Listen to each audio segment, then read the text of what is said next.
todos os atores sociais e particularmente parabenizo pela resistência do sindicato que no momento abre uma luta a favor do plano de salários e melhorias do plano de carreira.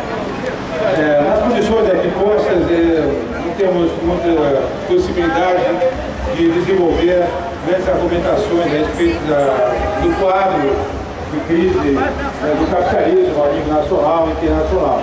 Mas podemos colocar para vocês, de forma esquemática, quais são, em verdade, as causas, os fatores determinativos que geram esse processo de crise, que não é uma crise apenas da Bahia, do Brasil, uma crise, fundamentalmente, uma crise do capitalismo, uma crise do sistema. Então, nós poderíamos pontuar enquanto fatores essenciais para a compreensão desse quadro de crise, de que maneira ela repercute sobre os trabalhadores. Em primeiro lugar, é preciso remontar os fatos, porque essa crise, ela inicia principalmente a partir dos anos 70. Os anos 70 é um marco importante que estabelece o fim daquele período pós-Segunda Guerra Mundial, que estabelece, portanto, a retomada do chamado Estado do Bem-Estar Social, que permitiu durante mais de 10 anos um franco e próspero desenvolvimento do capitalismo, permitindo altas taxas de juros a partir da intervenção do Estado, do chamado Estado keynesiano, do Estado do Bem-Estar. Aquelas políticas protecionistas, elas se realizam até o final dos anos 60, início dos anos 70. No final dos anos 70, esse modelo econômico ele se esgota e a partir daí inicia uma nova fase, uma tentativa de uma saída para a crise do capital. A crise do capital que se caracteriza principalmente pela tendência baixa da taxa de lucro. Então, para que vocês tenham uma ideia, nos anos 60, a taxa média anual de lucro no capital a nível mundial chegou a 12,9% em todo o mundo capitalista. Quando chega no final dos anos 60, para o início dos anos 70, essa taxa desce para 3,9%, um indicador, portanto, contundente do quadro de crise do capitalismo. Qual foi a saída dos setores financeiros internacionais? Qual foi a saída dos países capitalistas imperialistas a nível mundial nos anos 70? A saída, em primeiro lugar, foi o desmonte considerou como Estado do Bem-Estar Social, instaurado no período pós-Segunda Guerra Mundial. Esse desmonte se inicia a partir de uma desresponsabilização completa do Estado para com as políticas públicas e sociais. Segundo, implicaria em desregulamentar todas as relações de trabalho, realizando um processo profundo, bruto e violento de precarização do trabalho, desestabilização das relações de trabalho, e ao mesmo tempo quebra do conjunto de direitos do trabalho que foram instaurados nos anos 50 e nos anos 60. Outro ponto importante dessa política é a desregulamentação da economia a nível internacional, permitindo uma mobilidade internacional do capital financeiro especulativo, o chamado capital fictício, capital parasitário. Esse capital se moveria de norte a sul do mundo sem ser onerado, tendo, portanto, uma mobilidade livre para a sua especulação a nível internacional, enquanto que os salários dos mortais trabalhadores são taxados logo na fonte em todas as operações financeiras que se passa na relação com os setores bancários e financeiros. Essas políticas, portanto, elas se caracterizam pelo que foi conhecido como políticas neoliberais. Junto com as políticas neoliberais, que era, portanto, uma desresponsabilização do Estado, com as políticas sociais. As políticas neoliberais, elas teriam que desregulamentar as relações de trabalho. Por que teriam que desregulamentar a relação de trabalho? Porque o Estado, portanto, permitiria, a partir de então, que o capital buscasse uma maximização de lucros. Como se daria essa maximização de lucros? Primeiramente, destruindo a forma de regulamentação da relação de trabalho, arrojo salarial, reduzindo os níveis reais de compras do trabalhador, fazendo uma ofensiva completa sobre a estrutura e legislação sindical, restringindo e limitando a ação dos trabalhadores e da liberdade sindical. Essa política era necessária para poder, através também de novas formas de organização do trabalho, novas formas técnicas de racionalização do trabalho, através da precarização, através da polivalência dos trabalhadores, aumentando a intensidade do trabalho, eram meios, caminhos pelos quais o capital poderia, a partir daí, construir as condições para a maximização do lucro. Essa política ela se dá a nível internacional, apoiada pelas inovações tecnológicas, da microeletrônica, da informática, as tecnologias que vêm da engenharia genética, da biogenética. O capitalismo possibilitou durante os anos 70, 80, até o final dos anos 80 e início dos anos 90, estabelecer a nível mundial o que se chamou de a hegemonia das políticas neoliberais do mundo. Esse período, até o final dos anos 80, permitiu, sem dúvida, uma retomada da taxa de lucro do capital financeiro. Mas essa retomada da taxa de lucro, o aumento do crescimento capitalista durante os anos 80, nos anos 90, é a custo de uma superexploração da classe trabalhadora, é a custo de um processo de flexibilização das relações de trabalho, é a custo de um processo profundo de precarização social do trabalho, é a custo de um processo de esgarçamento do tecido social, que se caracterizou pelo crescimento da violência social urbana, que se caracterizou e continua se caracterizando pela ausência de perspectivas estratégicas de sobrevivência das grandes massas do povo e trabalhadores, onde a única solução é viver à margem do sistema, à margem do mercado de trabalho, aumentando a legião que exerce de trabalhadores desempregados, sem possibilidade de se reintegrar no mercado de trabalho, porque o que se vive hoje não é mais uma crise do mercado de trabalho, é uma crise de desemprego conjuntural, é uma crise estrutural.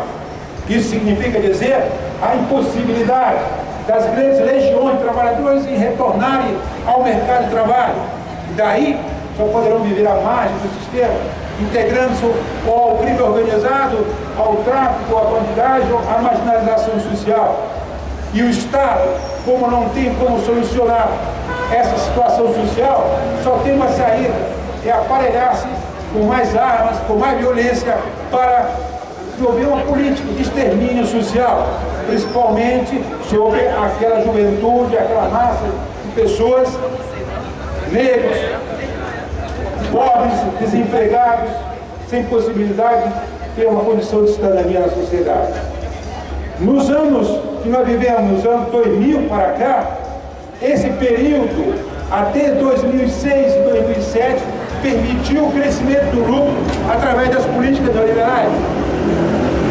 Isso, sem dúvida nenhuma, favoreceu o capital financeiro, favoreceu de forma extraordinária o crescimento do setor especulativo e financeiro, sobrepujando o desenvolvimento das atividades produtivas e industriais, que passou a estar subjugada ao processo da especulação financeira do capital fictício, do dinheiro podre, do dinheiro que não gera valores novos, do dinheiro que se acumula sobre a especulação, convertendo a economia nacional e mundial em um verdadeiro cassino, onde se ganha quem tem dinheiro, que se especula, e no capital que não tem valor real.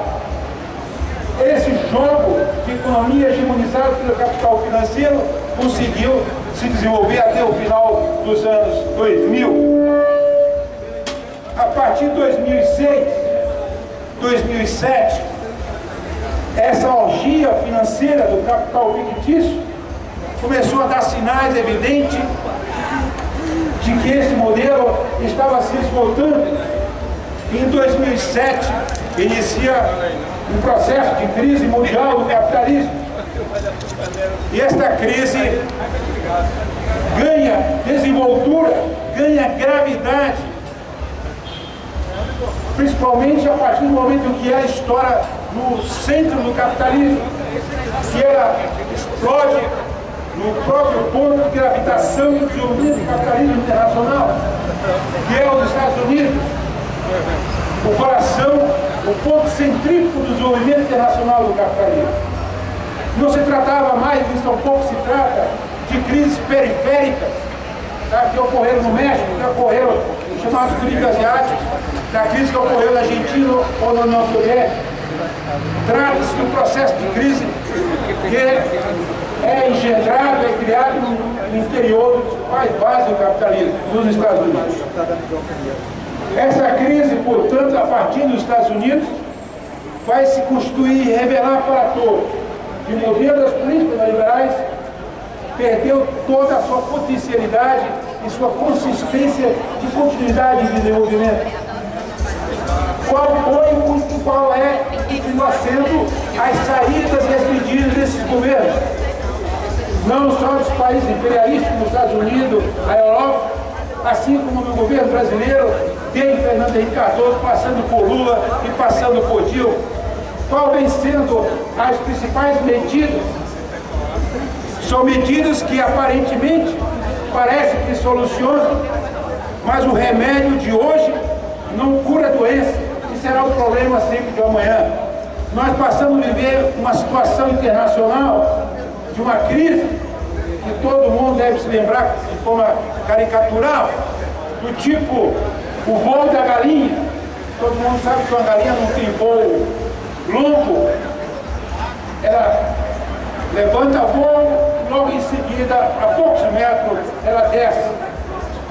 Ou seja, essa economia do capitalismo não tem mais condições de estabelecer uma linha de crescimento e de estabilidade mais a longo prazo.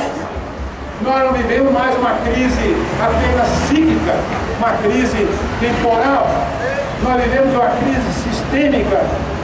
Que crise sistêmica é essa? É a crise das fontes energéticas do mundo, do gás, do petróleo. Os países capitalistas principais, como os Estados Unidos, a Inglaterra e a Europa, têm a sua reserva de petróleo e de gás natural abaixo de 40%. Isso significa que esses países imperialistas precisam capturar as riquezas que estão em outros países. Procura isso através de saídas do crescimento das ações armadas, militares, as guerras que ocorrem no mundo, no Oriente Médio. É uma decorrência direta da crise do capitalismo. A crise sistêmica que é um esgotamento das fontes hídricas do mundo. Esses países principais do capitalismo esgotaram as suas fontes hídricas. E as fontes hídricas mais importantes estão na América do Sul, na América Latina, na Ásia. Daí também a busca de conquistas desses países em busca das questões da fontes hídricas. Há uma crise sistêmica ecológica. Nós sabemos que esse capital, ele para se desenvolver é cada vez mais acelerado. Precisa se produzir mercadoria com um tempo de vida cada vez mais curto. O capital, para se realizar, ele precisa realizar de forma acelerada. E como é que ele acelera a sua realização? É lançando mercadorias no mercado que não deve mais durar muito tempo. Todo mundo se lembra das velhas geladeiras ou máquinas de lavar das tias das avós. Demorava muito. Hoje não demora mais. Você já compra, inclusive, um produto pronto. O cara lá diz, ó, tem aqui 3 meses de garantia, se você fizer 1 ano, tem que pagar mais. É a cara de pau que a mercadoria ela está comprometida. Mas por que isso? Porque o capital ele precisa acelerar a sua realização.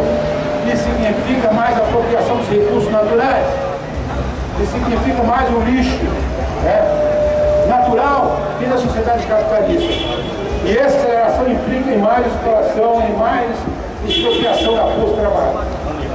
A legislação, portanto, de implicação dessa crise econômica sobre os trabalhadores continua sendo a de flexibilizar a relação do trabalho. Terceirizar não só o setor privado, terceirizar o setor público. A terceirização do setor público e privado, isso avança, assim como avança sobre as universidades. No Brasil, nós temos a Universidade Pública Federal em greve em todo o país. O governo instaurou o sistema de professores terceirizados, professores que não têm relação direta com a universidade, professores precarizados, despreparados para lecionar na universidade.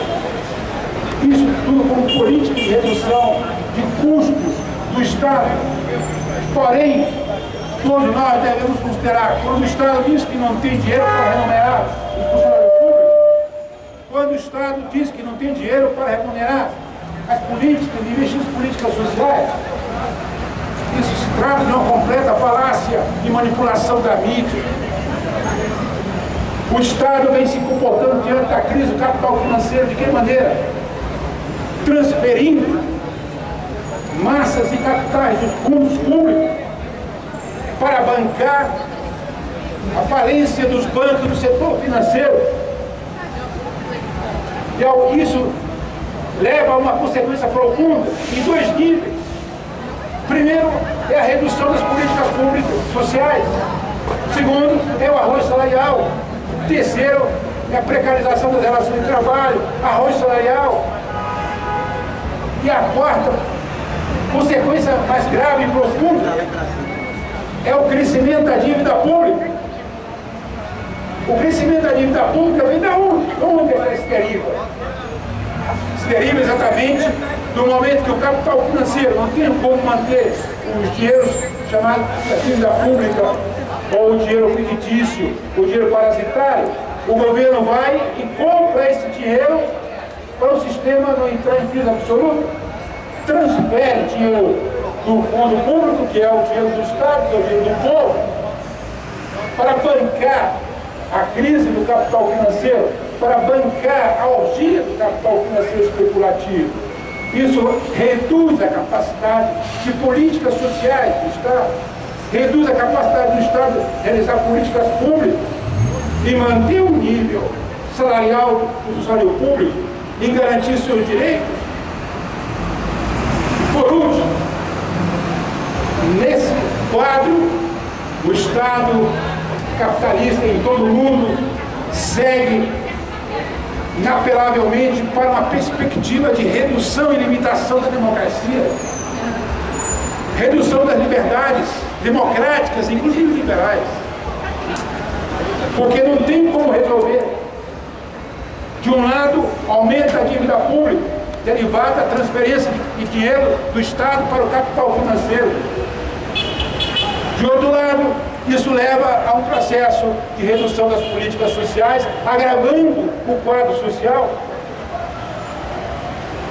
Este sistema, portanto, para os trabalhadores, não serve, só traz completa desgraça para o conjunto dos trabalhadores, aumentando a legião de desempregados, de empobrecimento da classe média, dos trabalhadores assalariados, do campo e da cidade. Este é um quadro extremamente complexo que vocês devem, através do sindicato, aprofundar o entendimento, já que aqui nessas condições é impossível nós detalharmos essa compreensão de forma mais clara e completa. Tá? Nós acreditamos que a resistência de vocês é uma resistência que se soma hoje na Bahia, no Brasil, a um conjunto de lutas sociais. Quanto às políticas do governo de Dilma, é preciso vocês entenderem que o governo de Dilma não é a figura Dilma. Dilma hoje representa um governo hegemonizado pelo capital financeiro. Existe um bloco de poder, esse bloco de poder a qual o governo Dilma representa, é um bloco de poder que representa os interesses do capital financeiro nacional e internacional, que representa os interesses do agronegócio, que representa os interesses do setor industrial e financeiro, que representa, portanto, os setores oligárquicos desse país e o capital internacional. O sistema financeiro, portanto, estão representados através das políticas do governo Dilma. Ela é, portanto, uma representante desse bloco de poder. Ninguém governa sozinho, sem forças políticas, sem forças econômicas, por trás, sustentando esse governo. Ela, portanto, está assentada sobre esse bloco de poder que lhe dá apoio. E esse bloco de poder tem exigências, tem políticas a serem realizadas por esse governo. E as políticas e exigências que esses setores que formam o bloco de poder têm para este governo são contra os trabalhadores, são contra a massa empobrecida desse país. Cujo, portanto, a necessidade de trabalhadores em todo o país desenvolver um processo de reorganização política, de reorganização do ponto de vista dos seus interesses particulares da classe trabalhadora, que não se confundem com os interesses do bloco hegemônico que governa esse país, que se articula a nível internacional. Quero encerrar aqui e agradecer a todos por este momento. Muito obrigado. Também agradecer ao professor Diário, que nessa comissão aqui tem uma fala, de fato, do intelectual comprometido com a reflexão crítica do nosso povo. Nós temos que aproveitar de fato essas situações para a gente ir pulando de um patamar para o outro, porque luta forte se faz fundamentalmente com consciência, né? Então, como é, meu coordenador geral, vamos fazer mais alguma fala aqui ou a gente... A Jair quer falar aqui, depois o André vai dar a palavrinha, a gente encerra, gente? Tá bom. Jair para falar. Pessoal do TRE, primeiro quero agradecer a vocês pela presença, pela força, pela determinação de vir cumprir essa missão. Missão cumprida. Viemos aqui conversar com os companheiros do TRT e o fizemos muito bem. Acho que deixamos uma boa mensagem para eles. Ok? Fiquem alerta que daqui a pouquinho o Gilberto vai falar sobre o ônibus para aqueles que precisam. Eu vou me oferecer, porque eu já estou dando carona na colega, estou indo para Costa Azul. Meu trajeto vai ser Bonocô e Iguatemi e Costa Azul. Quem quiser ir comigo, eu tenho umas 3 vagas no carro. Obrigado.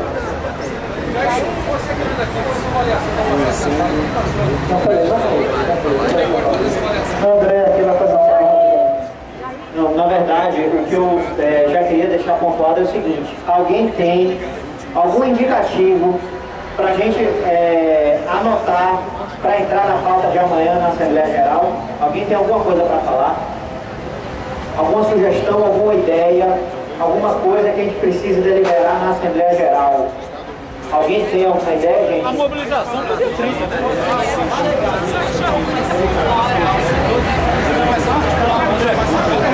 A mobilização lá no PRE dia 30. Certo. Então, o que tem para se falar, então, na verdade, é detalhar a mobilização do dia 30. Tudo bem. Então, assim, de indicativo mesmo, então ninguém vai apresentar nada, não é nada novo, né?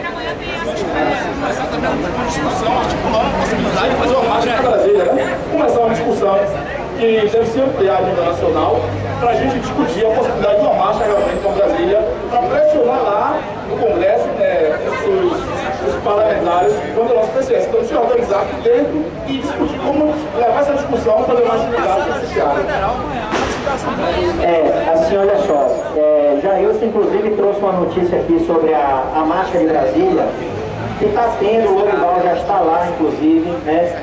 Olha aí, Jair. Eu que está tendo uma marcha hoje em Brasília, acho que tem em média 15 mil pessoas. O Lorival me ligou mais cedo e ele falou que, eu falei que às 15 horas ele fica na marcha, o pessoal estava esperando a reunião do Mira deu pior. Eu estou tentando ver alguma notícia aqui no site, não estou conseguindo ver nada. Mas o que eu vi agora aqui no site aqui da UOL é que houve confronto. Houve um confronto lá em Brasília, a polícia militar do DF reprimiu a marcha. Né? E também um outro informe é que acho que o governo do estado da Bahia conseguiu um mandado de reintegração de posse, né? Em relação aos professores que estão acampados lá na Assembleia Legislativa. Eu estou vendo aqui no site deles e também não está dando nenhuma notícia, mas é isso, gente. Repressão está acontecendo, a repressão só acontece quando a classe trabalhadora se organiza. Repressão ela não acontece quando a classe está colada. Então, Teve todo aquele parabéns, né? O TRE, o TRT, a JF, a categoria está de parabéns, agora nós também temos que ser ampliada, certo, presidente? Então amanhã, fazer uma convocatória, quem puder chegar um pouco mais cedo amanhã na JF, temos de 12h30, dá para fazer um rastãozinho rápido lá é bem melhor do que aqui. Eu faço essa convocatória aqui, 12h30 lá todo mundo, dá para a gente se dividir, que é a Assembleia amanhã na JF. Não é isso, às 13 horas? Então chega um pouquinho lá antes. Ah, tá pronto, 14 horas. Então vamos chegar às 13 horas, gente. Pode ser? Então tá aí, Rage agora. O encaminhamento é simples, pessoal. Nós ontem tivemos a infeliz notícia de que a lei de diretrizes orçamentárias foi, exatamente, né, passamos e tal. Não, mas eu não vou falar sobre isso.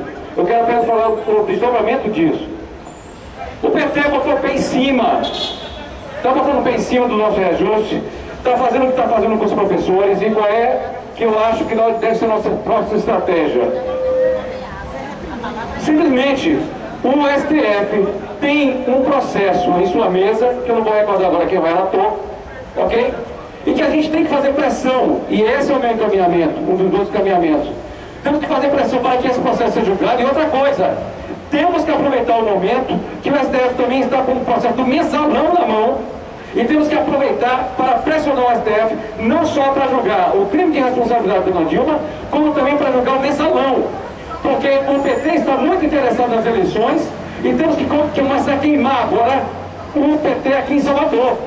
Então a campanha de Pellegrino tem que ser queimada pelo que o PT, pelo que o PCdoB, pelo que os partidos que apoiam a base governista estão fazendo com os servidores públicos, ok? E a Brasília impressionar o STF para julgar não somente esse crime de responsabilidade por omissão, também o mensalão. E é exatamente isso que o governo não quer. Tá bom, vamos finalizar. Gente, vamos finalizar, mais uma vez ressaltando a nossa vitória hoje, a demonstração de coragem que a gente teve de retomar a nossa luta. Vamos fazer a mesma coisa amanhã na Justiça Federal, né? Terminar aqui também com um agradecimento à professora Elisiane de Andrade, e vamos à luta. Amanhã todo mundo na Justiça Federal cedo, por volta de meio-dia e meia, para a gente dar continuidade ao nosso processo de mobilização. Parabéns para nós.